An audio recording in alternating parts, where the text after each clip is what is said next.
تلك الدار الآخرة نجعلها للذين لا يريدون علوا في الأرض ولا فسادا والعاقبة للمتقين. من جاء بالحسنة فله خير منها ومن جاء بالسيئة فلا يجزى الذين عملوا السيئات إلا ما كانوا يعملون.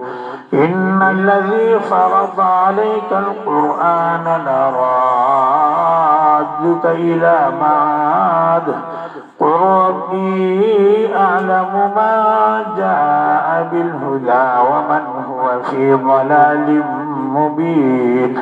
وما كنت ترجو أن يلقى إليك الكتاب إلا رحمة من ربك فلا تكونن ظهيرا للكافرين.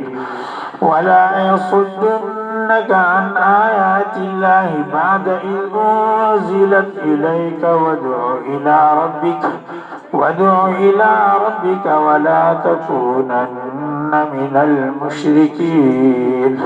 ولا تدع مع الله إلها آخر لا إله إلا هو كل شيء هالك إلا وجهه له الحكم وإليه ترجعون.